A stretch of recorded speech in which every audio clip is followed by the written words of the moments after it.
Alright, what's up everyone? Jovani back with another BTS video behind the scenes of Oasis. The last time I did it for Brandy, that one was more of just an overview, me kind of experimenting with this video setup and all that. So I want to get more in depth on my vocals and how I mixed it with the beat, because the last time I posted the Brandy one, people hit me up saying, hey, like, I want to see more about how you mix your vocals and stuff. So I'm going to get more in detail about that. Going to keep it short and sweet. So first, if you look here, here's the project. Down here, all of this highlighted stuff is all part of the beat. Once only1s sent me this beat, I didn't really have to do much arranging. It was all pretty much like this. I just replaced some segments, put it here and there. So it made it really easy for me. That's not what took most of the time. I'll show you guys this after I show you guys the vocals, because on this song, I mixed the vocals first because I felt like I wanted the vocals to be more in the front and I wanted it to carry the song rather than have the beat be the main focus. So I'll go straight to the vocals, and you can see all these highlighted stuff are my vocal tracks. There's about 9 tracks. Out of those, there's only 3 main tracks that I worked with, and that's the chorus, and then I have 2 of them for the main. And then everything that's this salmon color, those are all my ad-libs and stuff like that. And then lastly, this up top is this reverse vocal effect that I will show you guys how I do it. I'll show you that towards the end, but this is what it sounds like. And that just goes into the first verse and then into the choruses. So I'll show you guys how to do that, but let's go to my vocal chain and show you what that looks like. So at first glance, here's the chorus, and I'll just solo that. At first glance, really simple, nothing too crazy. So I got my gate at first, and I really recommend for anyone doing vocals, especially at home where there's a lot of background noise, have a gate, because that will get rid of any unnecessary stuff in the back, like especially reverb. Like in this big room, I have a lot of reverb when I record, and then we got stuff from outside, from the living room. And so I have this gate set to -41 decibels. And so anything that's louder than that will be recorded, signal will come through. Anything less than that will be cut out. So that just seemed like the perfect spot where it got rid of any sound that I didn't want in there. So I got that. Next thing, my auto tune, of course. I always keep that on deck. Not as good of a singer as you think I am. But anyways, and on to the next important thing is compression. I always start with that, and I always start with this OTT, and it's free. I'll put the link down below, and I'll show you guys where you can get that if you don't already have it. But it's a game changer for my vocals, and I use that a lot. It's an upwards and downwards compressor, and it's multi-band, so as you can see right here, I have control over my highs, my mids, and my lows. And then also these parameters down here for my upward compression and downward compression. I feel like the OTT makes my vocals a lot warmer, especially with the mic that I'm using. It just helps bring some stuff that this mic kind of has a hard time picking up. So I love using this. And then next after that, I got my high pass filter, and I just cut out everything lower than 200 hertz-ish. And with vocals, especially in music, you don't need that. It just muddles up your mix at the very end of it. So you don't need that. Next, I have another compressor, and it's very light. It's just a ratio of 3:1, and it just kind of helps keep my transients in check. When I sing higher or sing louder, it's obviously much louder than when I tone it back and start doing softer vocal stuff. So as you can see, it's very subtle. It doesn't really compress much. Like, let's see, I'll play the chorus. No, sometimes that I'm too complacent. And as you can see, like max, it only compresses about 7 decibels. So nothing too crazy there. Next, I just have another filter, again, cutting out some more of the lows, boosting some of the highs, and then around the 380 and the 3K, I just get rid of some ghost frequencies that I thought were sound a little weird. Lastly, I have this thing called Dimension Expander, and like the OTT, it's free, and I use it on my vocals all the time. It's a stereo imager, and what I find that it does is that it makes my vocals a lot warmer, and it just kind of brings out a mono signal a little more. Like I feel like whenever I record and just keep my vocal tracks mono, it can seem a little too tight in the middle. So I use this to kind of bring it out just a little bit. You can overuse this. So when you use this, use it very lightly. When I first started using this, that was a big mistake, is I overused it. I was like, wow, I want my vocals to be really wide. But you do that with other effects, and I'll show you how I did that with reverb and delay. For the main vocal chain, you can see that's pretty much it, and that's what it looks like for my my verse chains as well. It's pretty much the same. I just copied and pasted it. The only things that were different between the verse and the choruses are my reverb levels and my delay levels. Let me go ahead and show you what my reverb looks like. So over here, these are my two send tracks. And I always recommend doing this for effects, especially reverb, delay, stuff like that. Because instead of putting this onto every single vocal track that you have, you just have it in one place, and when you adjust it, it affects everything else, keeps it nice and together, nice and organized. As you can see where my mouse is right here, you can see that all of these tracks are being sent to this reverb. So instead of putting this onto all those tracks and messing with my CPU and all that, having that just keeps it in one spot, easy to deal with, easy on your computer. This is what the reverb looks like. Room reverb is just another PreSonus plugin. And honestly, I'd never use any other reverb besides this, just because I've learned to use it and I think it sounds phenomenal. And so I have the length about 4.5 seconds, the pre to 120 milliseconds. And that just makes sure that it's really big and like really reverberates. And so it feels like I'm singing in this big coliseum. And then after that, I have this filter. And as you can see, I cut out the low ends and then I dipped it around the 1 to 4K range.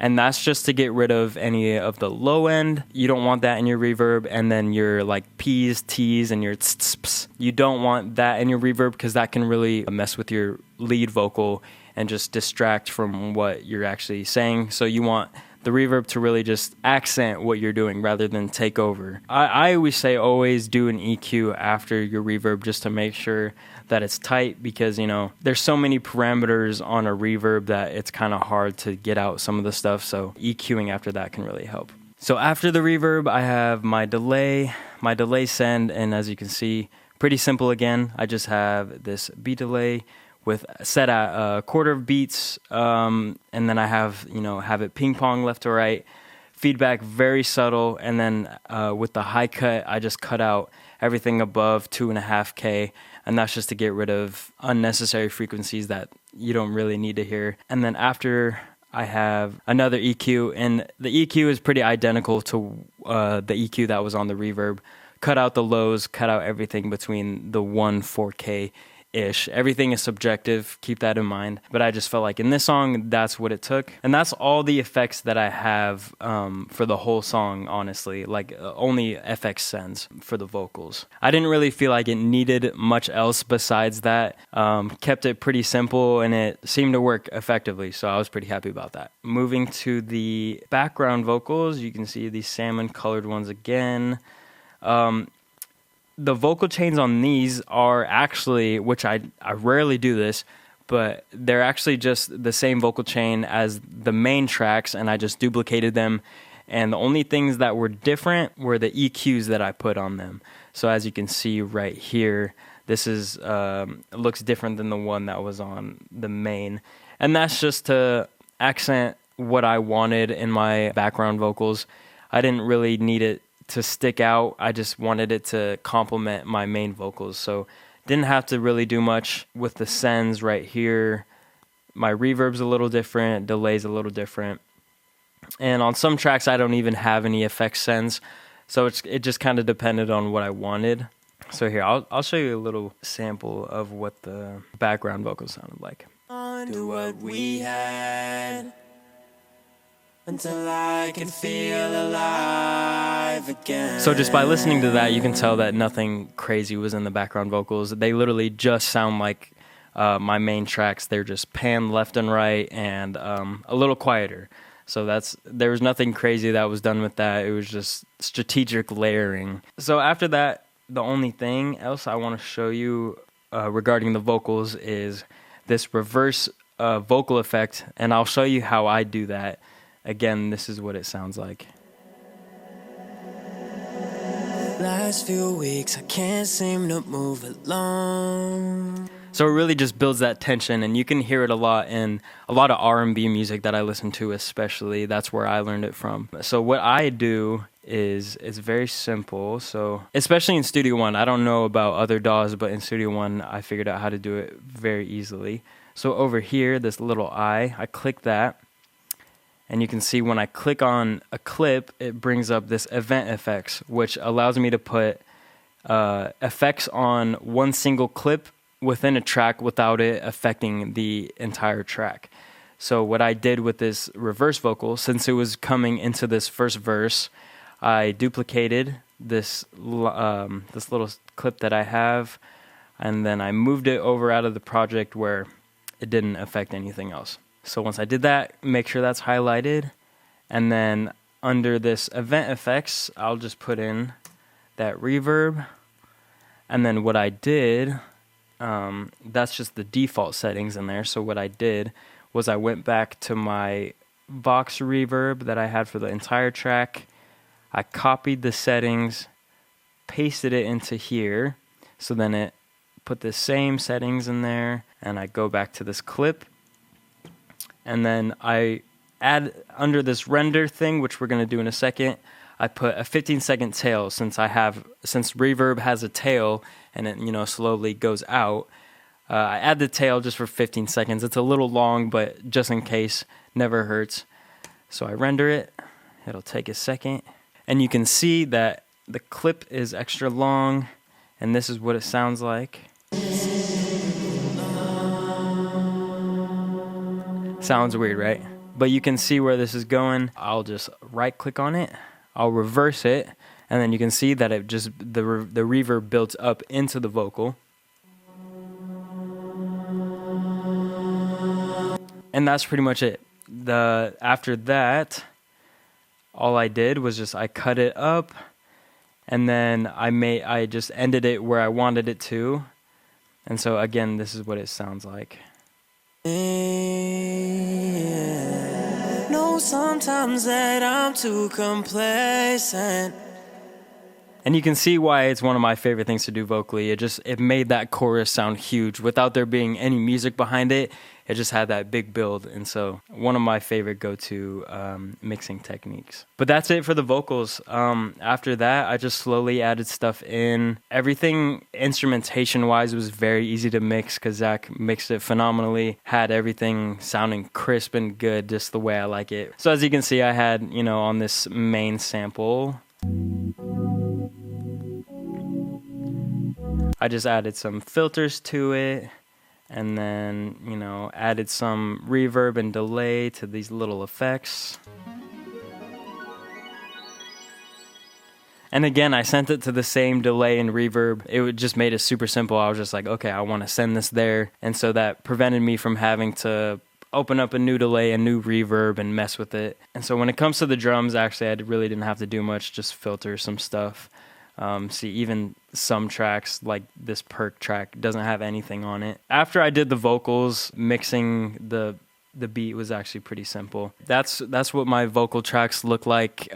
Chains are pretty simple. As you can see, there was nothing crazy that I used. I didn't use any plugins that I didn't get for free with my DAW. I didn't pay hundreds of dollars to have some crazy compressor or reverb. Just use what you have. You can use it effectively, I promise. I know you hear a lot of people say that, and you may be like, oh, well, a lot of higher-end people, higher-end artists with money, they have crazy plugins. But as you can see with the stuff that I had, I made a track sound pretty decent. That's it for today. I'm going to do some more videos like this. Again, I'm going to try to do it every week. As more music comes out, I'll do more BTS about the songs that I do. Other than that, if not, I'll do something else. I'll try to figure it out. I'm new to this whole video thing. Bear with me. I'm going to try to do this as best as I can. But thanks for watching this video. Let me know what you think. Let me know what else I should go over. And I appreciate you guys watching. Thanks.